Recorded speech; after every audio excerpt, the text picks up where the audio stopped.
시간에 다 함께 일어나서 우리 신명기 8장 2절 3절 같이 읽도록 하겠습니다. 시작. 내 하나님 여호와께서 이 40년 동안에 너로 광야의 길을 걷게 하신 것을 기억하라. 이는 너를 낮추시며 너를 시험하사 내 마음이 어떠한지 그 명령을 지키는지 아니 지키는지 알려 하심이라. 너를 낮추시며 너로 줄이게 하시며 또 너도 알지 못하며 내 열조도 알지 못하던 만나를 내게 먹이신 것은 사람이 떡으로만 사는 것이 아니요 여호와의 입에서 나오는 모든 말씀으로 사는 줄을 너로 알게 하려 하심이니라. 아멘. 자리에 앉아 주십시오. 한 마을이 있었는데요. 그 마을 안에 동굴이 있었습니다. 그 동굴 안에는 샘물이 있었는데 이 샘물을 먹는 사람은 영원히 갈증을 느끼지 않는 샘물이었습니다. 그래서 이 바보 삼형제가 있었는데 이 샘물에 있는 동굴로 들어갔어요. 근데 이 샘물을 먹기 위해서는 동굴 안에서 절대로 말을 해서는 안 됩니다. 조건이 있는데 말을 하면 죽습니다. 근데 이 삼형제가 이제 그 동굴 안에 들어갔어요. 근데 첫째 형이 말했습니다. 너희들 절대로 여기서 말하면 죽는다 하고 죽었어요. 둘째 형이 진짜 죽는구나 하고 말하다가 죽었습니다. 셋째 이제 막내가 야 나만 살았네 하고 또 죽었어요. 마을에서는 이 바보 삼형제가 오지 않는 거예요. 그래서 이게 웬일인가 해서 이장님이 마을 사람을 데리고 그 동굴 안에 들어갔습니다. 그리고 신심당부를 했어요. 여러분 여기서 절대로 말하면 죽습니다 하고 죽었어요. 그러자 마을 주민들이 네 하고 다 죽었답니다. 그냥 우스개로 한 이야기인데요. 여러분 하나님 말씀 굉장히 중요합니다. 우리를 살리기도 하고 죽이기도 하는 하나님의 말씀 오늘 잘 기울이시기를 주의 이름으로 소망합니다. 하나님의 부르심에 응답하여 제자의 삶으로 살기로 결정한 그 주님의 자녀들이라면 누구나 성령님이 가르쳐 주시는 이 학교에 입학하게 되어 있습니다. 그걸 우리가 광야 학교라고 부르는데요. 이 학교는 특정한 인위적인 훈련 장소가 아닙니다. 교회 안에서만 여러분 훈련받는 것이 아니라 우리의 삶의 모든 상황 속에서 하나님은 훈련시켜 주셔요. 직장에서, 가정에서, 혹은 관계 속에서, 혹은 인생의 여러 가지 삶의 과정 속에서 하나님께서는 우리를 훈련시키신다는 거예요. 많은 사람들이 하나님의 자녀가 되면 많은 것이 잘 될 거야, 그리고 형통하게 될 거야 라고 착각 속에서 신앙생활하는 사람들이 있어요. 그저 편안하고 즐겁게 살고 싶어서 예수님을 믿기 시작한지도 모르겠어요. 사실은 제가 그랬어요. 좀 편안하게 살고 싶어서 예수님 믿으면 잘 될 것 같아서 그렇게 믿었어요. 그래서 우리는 무의식적으로 예수님 믿으면 예수님께서 다 책임져 주셔서 모든 것이 만사 형통하리라 라고 생각하다가 어느 순간에 이해할 수 없는 어려운 일이 닥칩니다. 고난이 닥쳐와요. 그러면 이렇게 묻습니다.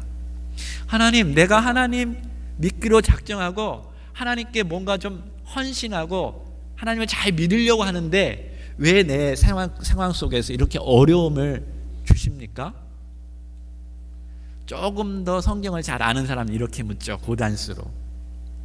요한복음 10장 10절에 보면 하나님께서 우리에게 온 것은 양으로 생명을 얻게 하고 그 다음에 더 풍성한 삶을 누리게 함이라 라고 주님께서 약속해 주셨는데 더 풍성한 삶은 어디 갔고 나에게 왜 어려움이 닥쳐옵니까? 라고 묻죠. 근데 이 질문은요, 우리들만 하는 질문이 아니라 모세에게 이끌림을 당했던 이스라엘 백성들도 똑같은 질문을 했어요. 하나님께서 이스라엘 백성들에게 약속해 줬죠. 너희는 애굽에서 탈출하여서 구원을 받아서 젖과 끓이 흐르는 가나안 땅으로 들어갈 거야. 그들은 믿고 따라왔어요. 그런데 광야 생활이 금방 지나쳐야 하는데 무려 40년 동안을 고난 속에, 역경 속에 들어간 거예요. 도대체 이게 어떻게 된 거예요, 하나님? 라고 그들도 묻기 시작한 거죠. 왜 하나님은 우리를 편안한 삶에서 그냥 자녀로서 그냥 하나님의 은혜 가운데 편안한 삶으로 살아가도록 하지 아니하고 왜 이런 광야 학교, 어려운 고난을 왜 허락하시는가? 그 이유가 뭘까요? 그 이유는 우리가 오랫동안 애굽에서, 다시 말해서 세상 속에서 살아왔던 그런 생각, 가치관, 그런 방식, 그런 태도를 가지고서는 하나님이 약속하신 그 땅으로 들어갈 수 없기 때문이에요. 하나님께서 원하시는 하나님의 자녀로서 하나님의 일을 하기에 합당한 태도, 가치관, 습관들이 되어져야 하는데 여전히 과거에 가지고 있었던 그런 잘못된 가치관으로는 절대로 하나님의 일을 할 수 없기 때문입니다. 요리 못하는 사람에게 날카로운 칼을 줄 수가 없어요. 망나니 자녀에게요, 거대한 회사를 맡길 수가 없죠. 요즘 젊은이들 결혼하면 얼마나 행복할까? 내가 사랑하는 이 친구와 결혼하면 나는 뭐든지 다 이루어질 거야. 사랑하면 모든 것을 다 극복할 수 있지 하고 결혼을 하죠. 결혼하면 허니문 시간이 있습니다. 꿀과 같은 시간이 있어요. 야, 이거구나. 이제 다 됐다. 근데 조금 지나면 어떻게 되죠? 이제 자기의 본색이 드러나죠. 몰랐던 것들이 생각납니다. 몰랐던 일들이 터지기 시작해요. 내가 만났던 사람이 이 사람이 아닌데. 밤에는 코를 골죠. 화장실에 가면은 변기를 내려놓지도 않죠. 그렇죠? 밤에는 늦게 들어오죠. 이러면서 싸우고 다투고 1년도 못해서 헤어지는 사람들이 굉장히 많습니다. 왜 그럴까요? 이들에게는요, 다시 하나가 될 수 있는 재조정의 시간이 필요하고 하나가 되는 훈련이 필요했던 거예요. 신앙생활도 똑같습니다. 하나님의 자녀로서 하나님의 일을 하려면 재조정의 시간이 필요한 거죠. 훈련이 필요한 거예요. 그래서 광야 생활을 하나님께서 겪게 하셨어요. 근데 그 목적이 무엇일까요?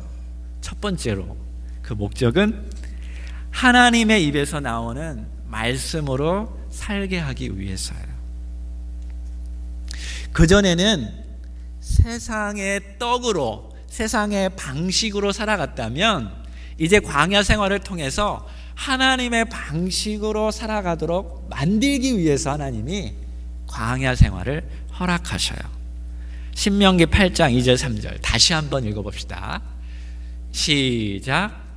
내 하나님 여호와께서 이 40년 동안에 너로 광야의 길을 걷게 하신 것을 기억하라. 이는 사람이 떡으로만 사는 것이 아니에요. 여호와의 입에서 나오는 모든 말씀으로 사는 줄을 너로 알게 하려 하심이니라. 그동안 애굽에서는 떡으로만 사는 방식에 젖어 살았던 거예요. 인간적인 방식으로 사는 것에 젖어 왔어요. 그러나 이제 너희는 내 백성인데 내가 말하는 말씀에 순종해서 살아가도록 만들기 위해서 하나님이 광야 생활을 겪게 하신 것이라는 거죠. 믿음으로 사는 법, 하나님의 말씀으로 사는 법을 하나님이 그곳에서 가르쳐 주기를 원하시는 거예요. 여러분이 정말 하나님의 자녀가 되고 하나님의 제자가 되기를 원한다면 둘 중에 하나를 선택할 수밖에 없어요. 반드시 하나님은 그 시험을 겪게 하십니다. 떡으로 살 건가? 아니면 하나님을 의지하며 살 것인가? 돈을 의지하며 살 것인가? 아니면 하나님을 의지하며 살 것인가? 인간의 지식으로 살 것인가? 아니면 하나님의 지식으로 살 것인가? 자신을 가지고 살 것인가? 아니면 정말 온전히 하나님을 주인으로 모시고 살 것인가? 이거는요, 반드시 광야 생활에서 치러져야 할 시험이에요. 근데 예수님조차도 이 시험을 겪었다고 성경은 기록하고 있어요. 그래서 이 시험을 통해서 순종하고 온전하게 되었다라고 성경은 이야기하는데 히브리서 5장 8절입니다. 그가 바로 예수님이에요. 예수님이 하나님 아들이시라도 받으신 고난으로 순종함을 배워서 9절에 보면 온전하게 되었다라고 이야기하고 있어요. 예수님조차도 고난을 통해서 순종함을 배웠다라고 이야기합니다. 그렇다면 여러분과 저는 어떨 것 같아요? 문제투성인, 그죠? 우리 식대로 살기에 너무나 많이 젖어들었던 우리는 얼마나 많은 광야 생활이 필요하겠습니까? 하나님께 온전히 순종하기 위해서는 먼저 광야 학교를 통해서 자신이 낮춰줘야 돼요. 하나님은 이 낮추시는 일을 하셔요. 다시 한번 읽어볼까요? 우리 신명기 8장 2절 3절 다시 한번 읽어볼까요? 시작. 내 하나님 여호와께서, 신명기 8장 2절에 3절 있나요? 네. 내 하나님 여호와께서 이 40년 동안에 너로 광야길을 걷게 하신 것을 기억하라. 네, 여기까지요. 근데 그 중간에 보면 너를 낮추시고 라는 표현이 있어요. 그 다음에 또 너를 낮추시고 라는 말이 있어요. 제가 제일 처음에 읽었던 내용에 보면 거기 나와요. 저기 써 있네요. 이는 너를 낮추시며 또 너를 낮추시며 라고 강조해 주고 있어요. 그러니까 우리를 낮추시기 위해서 광야 생활을 하나님은 걷게 하신다라는 거죠. 이 에레미야서에 보면 광야를 이렇게 설명해 주고 있어요. 에레미야서 2장 6절에 보면 광야 곧, 파워포인트, 예, 거기 보면 빨간 글씨로 광야 곧 사막과 구덩이 땅, 건조하고 사망의 음침한 땅, 사람이 다니지 아니하고 거주하지 아니하는 땅으로 이야기하고 있어요. 첫 번째, 사막과 구덩이 땅을 한번 볼까요? 사막 생각해 보세요. 죽어있는 땅이죠. 모래 위를 걷는 것 여러분 쉽지 않죠? 땅 위를 걷는 것이 아니라 모래 위를 걷는 것은 정말 힘들어요. 근데 거기에 보니까 구덩이까지 파여 있다라는 거예요. 겨우겨우 가정 문제가 해결될 것 같은데 또 조금 지나갔는데 또 구덩이 속에 직장 문제가 또 들어가는 거예요. 직장 문제 정말 어렵고 힘든데 또 이거 겨우겨우 빠져나와서 또 어려운 길을 가는데 이제는 자녀 문제가 또 골치 아프게 생기는 거예요. 이게 광야길입니다. 이 광야길. 왜 이거를 허락하실까요? 왜 이런 곳에 빠지게 하실까요? 그것은 우리를 낮추게 하기 위해서요. 낮아지게 하기 위해서요. 그리고 하나님을 의지하기 위해서요. 여기 두 번째 보니까 건조하고 사망의 음침한 땅이라고 말합니다. 광야는 갈증이 나는 땅이에요. 건조해요. 목말라요. 그리고 사망의 음침한 땅이에요. 위험과 위험이 도사리고 있습니다. 근데 거기에서 좀 나를 편안하게 하고 만족하게 할 수 있는 그런 시원한 물이 없는 거예요. 갈증을 해소할 수 있는 것이 내 주변에는 없다라는 것입니다. 왜 이런 것들을 경험케 하실까요? 우리를 낮추게 하기 위해서, 그리고 하나님을 의지하게 하기 위해서. 그래도 우리가 교만하면 사망의 음침한 땅에 보면 불뱀도 있고요, 그 다음에 전갈도 와가지고 우리를 물어뜯습니다. 막 죽을 지경에 빠지게 놓여져 있는 거예요. 왜 이런 것을 우리가 경험하나요? 우리를 낮추게 하기 위해서. 세 번째, 사람이 다지지 않는 외로운 곳이래요. 외로운 곳. 광야는 외로운 장소입니다. 특별히 영적인 광야를 지날 때에는 주변에서 우리를 아끼고 사랑하는 사람들이 아무리 많아도요, 외로운 거예요. 정작 나의 깊은 문제를 들어줄 사람이 없고 해소시켜줄 사람이 없는 거예요. 그래서 외로워요. 내가 가지고 있는 돈도 안 되죠. 지혜도 안 되죠. 어떤 물질도 나의 그 깊은 외로움에서 빠져나오게 할 수 있는 것은 아무것도 없어요. 왜 그런 것을 허락하실까요? 낮추시게 하기 위해서. 낮추게 하기 위해서. 우리 신앙생활을 하다 보면 우리는 때때로 그런 자꾸 교만이 올라와요. 나는 그래도 이 정도면 괜찮은 사람인데, 이 정도면 하나님이 나를 사용할 수 있는 사람 아니야? 라는 생각을 갖게 되죠. 근데요, 이 광야 생활 속에서 철저히 하나님이 낮추셔요. 왜? 교만하면 하나님의 일을 결코 감당할 수 없게 되기 때문에 그렇습니다. 그러므로 도리어 이 광야 생활이 우리에게 유익이 되고요, 우리 공동체에게 유익이 되는 줄 믿으시기 바랍니다. 이 광야 생활을 걷게 되면 우리의 본색이 드러나죠. 이기심, 정욕, 분노, 미움이 자꾸 터져 나와요. 그래서 하나님을 온전히 믿는 사람은 그 시간에 철저하게 회개하고 돌이킵니다. 무릎 꿇고 하나님 용서해 주세요. 잘못했어요. 내가 너무나 교만하군요. 이제 하나님 손들고 옵니다. 하나님 나를 받아주십시오. 하나님 의지합니다. 하나님만이 나의 주인이십니다. 하나님의 일을 감당할 수 있도록 나를 낮춰주세요 하는 고백이 생기기 시작합니다. 그러면서 점점점 광야 생활을 통해서 자신이 낮춰지고 하나님을 의지하는 사람으로 변하게 되는 거죠. 그때 정말 내면 깊은 속에서 정말 하나님이 나의 창조주이십니다.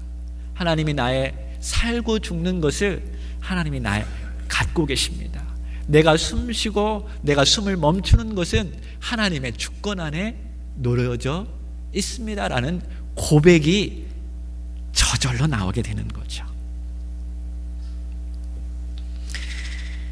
근데 하나님께서는요, 이 광야 생활을 통해서 우리를 낮추실 뿐만 아니라 우리에게 귀한 선물들을 준비하고 주시기 원하셔요.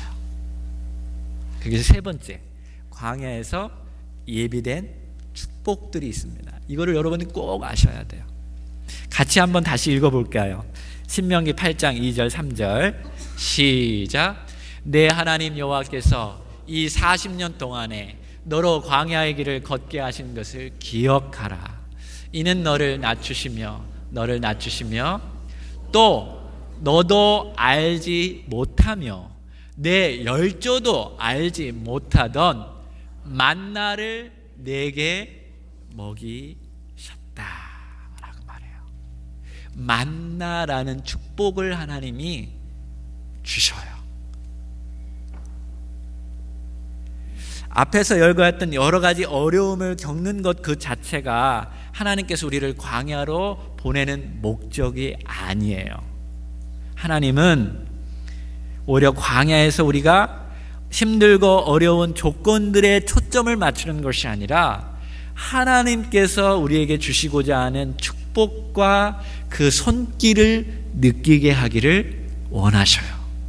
여러분, 여기에 초점을 맞추셔야 돼요. 나는 왜 이렇게 힘들고 어려워? 이게 아니라 하나님께서 나를 어떻게 인도하실 것인가, 하나님께서 어떻게 나를 만지실 것인가, 여기에 초점을 맞추셔야 돼요.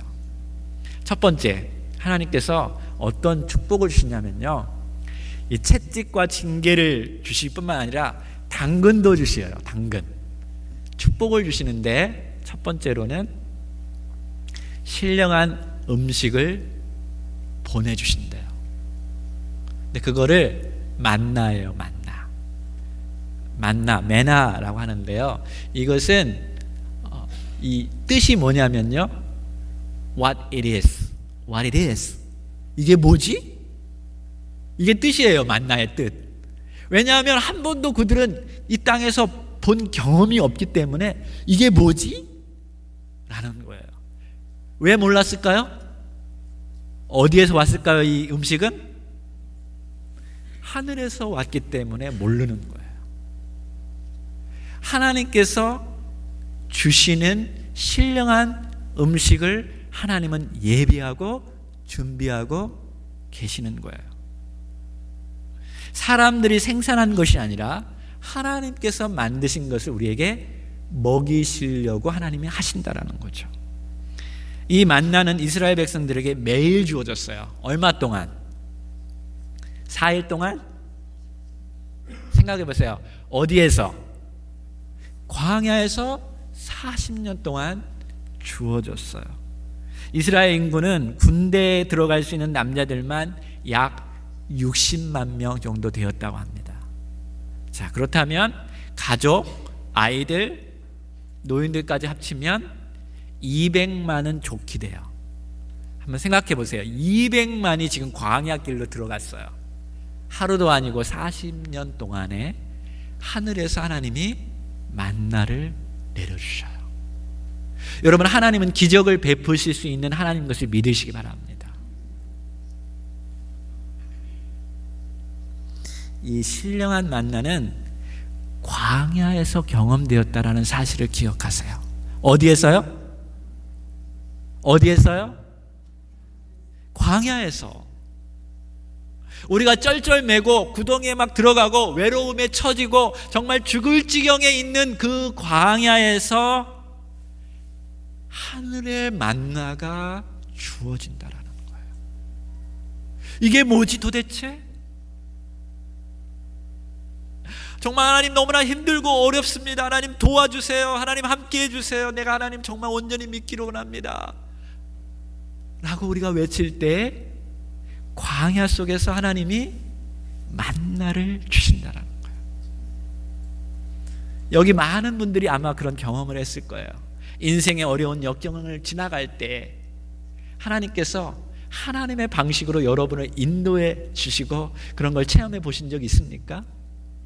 내 생각에는 그 전혀 이루어질 수 없는데 길이 꽉 막히고 아무것도 할 수 없고 다 이제 죽었다고 생각했는데 하나님이 길을 활짝 열어주는 것을 경험해 본 적이 있습니까?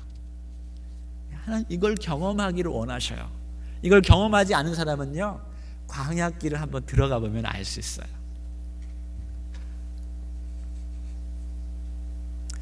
하나님께서는 이 신령한 만나를 주심으로 인해서 우리에게 무엇을 깨닫게 하냐면, 너희가 세상의 재물을 의지하지 말고 나를 의지하라는 거예요. 나는 더 풍성한 하나님이고 너의 모든 필요를 채워줄 수 있는 하나님인 것을 여러분 믿으시기 바랍니다. 그래서 예수님께서도 제자들에게 이렇게 말했어요. 마태복음 6장 24절 30절입니다. 한번 읽어볼까요? 시작. 한 사람이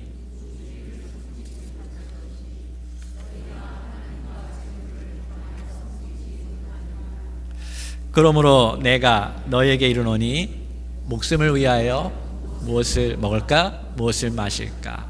몸을 위하여 무엇을 입을까? 염려하지 말라. 공중에 새를 보라. 심지도 않고 거두지도 않고 창고에 모아들이도 아니하되 너의 천부께서 기르시나니 너희는 이것들보다 귀하지 아니하냐. 이는 다 이방인들이 구하는 것이라. 너의 천부께서 이 모든 것이 너에게 있어야 할 줄을 아시느니라. 너희는 먼저 그의 나라와 그의 의를 구하라. 그리하면 이 모든 것을 너희에게 더하시리라. 여러분, 하나님께서 신령한 음식으로 채워주실 것을 믿는다면 이제 최선을 다해서 먼저 그의 나라와 그의 의를 구하시기 바랍니다. 먼저 그의 나라와 그의 의를 구해야 돼요. 우리 시온교회 7주년이 되어져 가고 있어요. 7년이 되어져 가고 있습니다. 그동안 이렇게 돌아오다 보면 정말 우리가 어렵고 힘들었지만 정말 하나님을 위해서 기쁘시게 하는 일에 우리가 초점을 맞추고 최선을 다했을 때 하나님께서 문제들을 해결해 주시고 하나님의 방법으로 많은 부분을 채워주신 줄로 믿습니다. 근데 반대로 우리가 조금 잘나고 우리가 조금 우리 방식대로 하려고 했을 때에는 오히려 원망과 불평과 어려움을 겪었던 것을 우리는 고백하지 않을 수가 없어요. 아무리 힘들고 아무리 어려워도 우리가 하나님께 기도하고 하나님만 의지하고 하나님께만 헌신할 때 하나님께서 하나님의 방식으로 채워주시고 우리를 전진하게 해주신 줄로 믿습니다. 이제 우리는 마지막 시대에 살고 있어요. 언제 하나님이 우리를 불러주실 줄 모르는 시대에 살고 있습니다. 한 번밖에 살지 못하는 우리 인생입니다. 정말로 하나님을 기쁘시게 하는 일이라면 하나라도 한번 하고 주님께 가야 하지 않겠어요? 정말 내가 이거는 하나님께서 기뻐하시는 일이라면 정말 하나님께 흡족한 일을 한 번이라도 하고 주님께로 가는 우리 시온교회 식구들 되기를 소망합니다. 한 번이라도.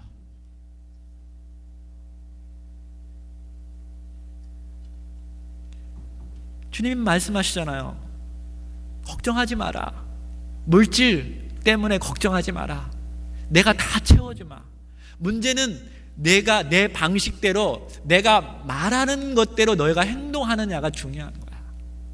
그거 안 하면 여전히 사막길에서 헤매고 훈련받을 거야. 그러나 내가 하나님의 일을 먼저 힘쓰고 믿고 맡기고 헌신하고 하나님께 모든 예물을 드리면 내가 너의 필요를 채워주리라. 할렐루야. 여러분, 일석이조예요. 하나 하면 두 가지를 더 벌을 수 있어. 하나님을 온전히 믿고 우리의 물질을 하나님께 다 바치면 여러분 그 물질이 천국에 쌓여지는 것을 믿으시기 바랍니다. 이 땅에는 좀과 도둑이 있어서요 다 없어져요. 하나님 나라에 가면 칭찬받을 수가 없어요. 이게 첫 번째 축복이에요. 두 번째 축복은요, 우리가 하나님께 정말 드리잖아요. 믿음으로 드리잖아요. 그러면 하나님이 신령한 것들로 우리의 필요를 채워줄 줄로 믿습니다. 이 땅에서 하나님의 은혜를 경험하게 되는 거예요. 만나를 경험하게 되는 거예요. 두 가지 축복이 동시에 이루어져요. 여러분이 믿음으로 하나님을 기쁘시게 하는 일에 최선을 다하면 물질을 드리고 마음을 드리고 삶을 드리고 여러분의 시간을 드리고 재능을 드리면 하나님께서 축복으로 채워질 줄로 믿습니다. 저는 그것을 하고 싶어요.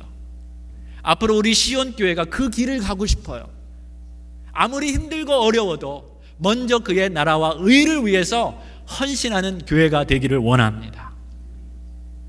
내가 좀 힘들고 가난해지고 어려워져도 먼저 주님 나라를 위해서 헌신하는 교회가 되기를 소망합니다.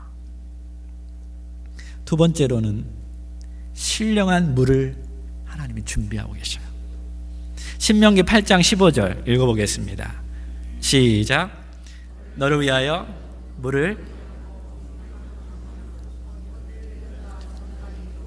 건조한 땅을 지나게 하셨으며 또 너를 위하여 물을 굳은 반석에서 내셨으며. 여러분, 광야 사막길에서요, 물을 찾으려면 일반적인 상식은 어디로 가야 하냐면 깊은 골짜기, 좀 땅이 많이 깊은 곳에 가서 파야 물이 나올 거 아니에요. 근데 여기 보니까 굳은 반석이에요. Hard rock. 거기에 물이 어디 있겠어요? 이게 무슨 의미일까요? 하나님의 주시는 축복은요, 우리 인간적인 이성으로, 지식으로, 판단으로는 절대로 경험할 수가 없어요. 이거는요, 하나님만이 하시는 일인 것을 믿으시기 바랍니다. 반석을 깨뜨려서 거기서 물을 경험하게 하시는 하나님이셔요. 왜 이렇게 하나님 하실까요? 사람들에게 이거는 너희들이 한 게 아니다, 이건 내가 한 게 아니야, 분명히 말하는 거예요. 이건 내가 한 거야. 내가 너에게 선물로 준 거야. 이거는 내가 너에게 예비하신 축복이라는 것을 분명히 알게 하기 위해서 하나님이 이렇게 하신 줄로 믿으시기 바랍니다. 그래서 고린도 전서에서는 이렇게 이야기하고 있어요. 10장 1절 4절 읽어봅시다. 시작. 형제들아, 너희가 알지 못하기를 내가 원치 아니하노니 우리 조상들이 다 구름 아래 있고 바다 가운데로 지나며 모세에게 속하여 다 구름과 바다에서 세례를 받고 다 같은 신령한 식물을 먹으며 다 같은 신령한 음료를 마셨으니 이는 저희를 따르는 신령한 반석으로부터 마셨으며 그 반석은 곧 그리스도라. 할렐루야. 이게 무슨 말일까요? 이곳에 계신 많은 분들은 인생의 광야에서 심한 갈증을 경험한 사람들이에요. 의지할 것 없어서 주님께로 온 자들이 대부분인 것을 저는 믿습니다. 그게 다 이유가 있는 거예요. 그것은 영원하고 신령한 생명수인 예수 그리스도를 만나게 하기 위해서 우리에게 그것을 하나님께서 허락하신 것을 믿으시기 바랍니다. 이게 하나님의 섭리예요. 하나님의 섭리. 우리 인간으로는 아무것도 할 수 없을 때, 기대할 수 없을 때 하나님이 주시는 선물, 그것이 대표적인 선물이 바로 예수 그리스도입니다. 여러분이 믿고 싶어서 예수 그리스도를 믿은 거예요? 여러분이 잘나서 예수 그리스도를 믿은 거예요? 여러분이 행복하고 부유했으면 예수님 믿었을 것 같아요? 전혀 안 그렇습니다. 병들고 고통당하고 의지할 것 없고 그래서 할 수 없어서 주님께로 와서 보니까 그리스도를 만나게 된 거예요. 그 광야 속에서 하나님께서 예비하신 것이 그리스도, 예수 그리스도인 것을 믿으시기 바랍니다. 그거 하나 찾으면 여러분 다 얻은 거예요. 할렐루야. 영원한 생명을 얻었잖아요. 또 하나님이 함께 하시잖아요. 이것이 하나님의 은혜인 것을 믿습니다. 마지막으로 하나님은 불과 구름 기둥으로 우리를 인도하셔요. 출애굽기 13장 21절 22절 그리고 신명기 1장 33절 같이 읽겠습니다. 여호와께서 그들 앞에 행하사 낮에는 구름 기둥으로 그들의 길을 인도하시고 밤에는 불 기둥으로 그들에게 비추사 주야로 진행하게 하시니. 신명기 1장 33절 그는 너의 앞서 행하시며 장막 칠 곳을 찾으시고 밤에는 불로 낮에는 구름으로 너의 행할 길을 지시하신 자니라. 우리 하나님은 매 순간 우리를 인도하셔요. 인도하기를 원하셔요. 우리에게 성령을 주셔서 우리가 어떠한 상황에 있든지 하나님은 우리를 인도해 가기를 원하십니다. 근데 아까 제가 빨간 글씨를 쓴 이유 중에 하나는 하나님 우리의 어디에서 인도하시냐면요, 앞서서 인도하셔요. 이미 알고 계셔요. 우리가 어떠한 과정에 들어갈 것이고 어떠한 환경에 놓일 것도 하나님이 알고 계신 것을 믿으시기 바랍니다. 그래서 하나님을 의지해야 돼요. 하나님은 구덩에서 빠져나올 수 있는 힘과 능력을 가지고 지혜도 가지신 분이신 것을 믿으시기 바랍니다.